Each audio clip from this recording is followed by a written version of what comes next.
coming up. As we watch the historic conflict in Ukraine unfold and we see courageous stories of the brave defenders, many are looking upwards to the skies to try and find the legendary ace pilot, the Ghost of Kiev. But does this pilot actually exist? And if he does exist, are the reported claims about him actually true? In this video, we will look at the mysterious figure and try to separate fact from fiction through the latest information while we try and understand the incredible details surrounding his story. Welcome back to another bonus episode of Heroes of the Skies.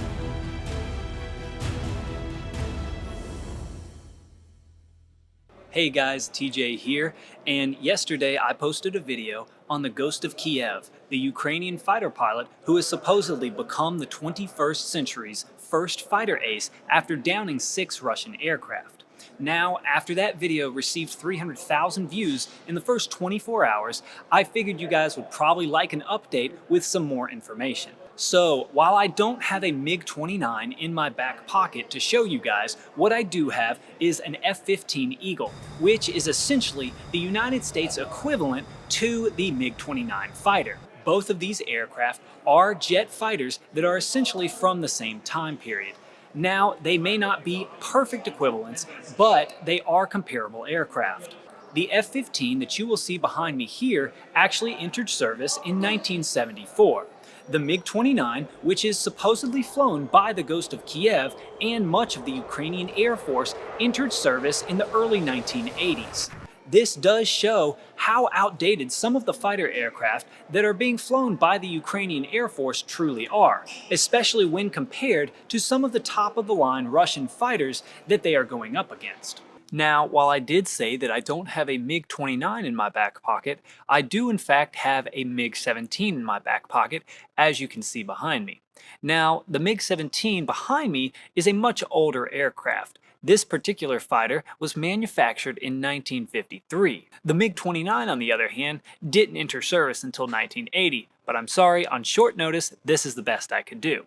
And you might be thinking, wait TJ, that looks like a bad guy fighter. And you would be right. Throughout history, the MiG has been on sides of conflicts that have been allied with the Soviet Union and with Russia because in fact the MiG is a Soviet or Russian-made fighter. And that's one of the interesting things about this conflict. The MiG-29 that is being used by Ukraine against Russia is actually a Russian-designed aircraft. The Ukrainian Air Force purchased these MiG-29 fighters for their service, and as of March of 2019, they had around 37 of the MiG-29s in service.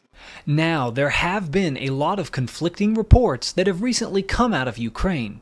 These vary from Ukrainian officials to sources on the ground to video recorded by civilians. Now, rather than tell you guys what to think, I will show you some of the most recent updates that have been posted by reputable sources and let you decide on your own what to believe. First off, to clarify the initial claims, it was originally rumored that a Ukrainian Air Force pilot had downed 6 Russian aircraft on the first day of the war. These unconfirmed reports list that this pilot had downed 2 Su-35 flankers, 1 Su-27 flanker, 1 MiG-29, and 2 Su-25 frogfoots. If this were true, this would be extremely impressive, considering that most of these aircraft are far more advanced than the one the Ghost of Kiev is supposedly flying. Now, it is certainly not impossible, but it does make the story even more of an underdog tale if this is the case. In addition to these original reports, there have now been multiple reports of additional aircraft being downed by the Ukrainians, and now for the first time there are direct confirmations that these have been air-to-air kills by defending pilots.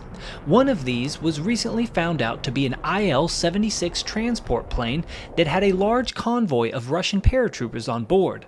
Now, we do not know the pilot responsible for this, and it is likely that we don't want to name him even if we were able to identify him. But if the Ghost of Kiev is out there, it is very possible that these kills could very well be him again with the small size of the Ukrainian Air Force. As for the first claims and the original rumors of the Ghost of Kiev, Regarding the 6 kills on the first day of combat, these victories went mostly unconfirmed for quite a while, with much of the news being spread exclusively on unverified social media accounts. There was mostly just silence from the official sources from Ukraine.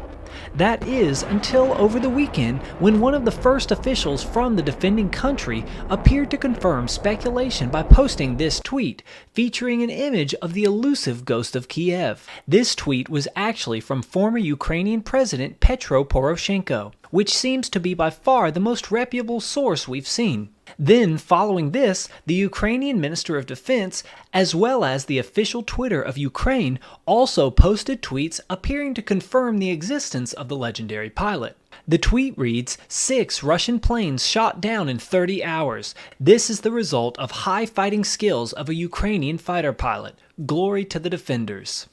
Without actual concrete evidence, these sources do appear to be about as official as one could possibly hope for. Now, obviously, it is possible that even these outlets are sharing this story for morale and propaganda purposes, but we will have to do our best with the information we have to decide if this is true. So, to try and see if this story is even possible, we can look at the Russian losses and compare these numbers. This was a common problem in World War II, when some German fighter groups would claim so many aerial kills that when later cross-referenced, they actually totaled more aerial victories claimed than the entire number of enemy planes in use during that battle. So, according to the best sources I have been able to locate, it does appear that the Russian Air Force is sustaining losses. According to reports, Russian losses in fixed-wing aircraft as of February 27th could be anywhere from 15 to 25 total planes destroyed. Some of these are likely from surface-to-air defenses, but as we have recently learned, there are undoubtedly a handful of these kills which have been confirmed to be air-to-air victories from Ukrainian fighter aircraft. In addition to this, as the total reports of the Russian losses have gone up, so have the claims of the elusive ghost of Kiev. According to the Security Service of Ukraine, the first ace of the 21st century is now up to 10 total victories, which would actually make him a double ace. This would be one of the most impressive stories in air combat history if it does turn out to be true. As the story develops, so has the outlook for the ghost of Kiev. In the past few hours, on February 27th, news has recently broke that the European Union will be sending combat fighter aircraft to Ukraine to support the war against Russia. Now, what specific aircraft and in what capacity has not been cleared yet, but any air support to help the ghost of Kiev in his valiant fight would be most welcome in a time like this. So, as we continue to look to the headlines for more information about this incredible fighter, we hope to find concrete evidence that he does in fact exist. But regardless, his tales of bravery and air supremacy are sure to put hope in the eyes of his countrymen and fear into the heart of his enemy. I hope you enjoyed this video, and comment below whether or not you think the ghost of Kiev is real. If you want more awesome content from the greatest combat pilots of history, please consider clicking subscribe and make sure to check out my fan store. Thanks for watching, and I'll see you next time.